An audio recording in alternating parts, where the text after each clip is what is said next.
Driver की ज़रूरत है जी। जिसने भी लगना है वीडियो को गौर से देख ले। एक जगह ड्राइवर नहीं चाहिए, तीन तीन जगह अलग अलग जगह ड्राइवर चाहिए। इनके रब्ता नंबर भी इसी वीडियो में बताने वाला हूँ, बोल के बताऊँगा।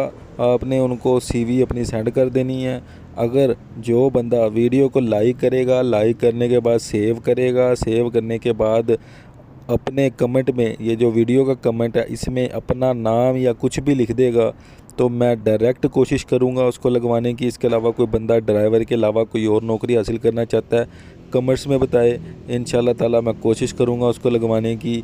अब जो है वो मैं बात आपको एक सीधी सी बता दूं, वो बात जो है वो ये है कि आपने चैनल, ये जो मेरा अकाउंट है टिकटॉक अकाउंट, इसको आपने फॉलो लाजमी कर लेना है। और जो बंदा यूट्यूब पे वीडियो देख रहा है वो भी इसको लाजमी फॉलो कर ले, ठीक हो गया।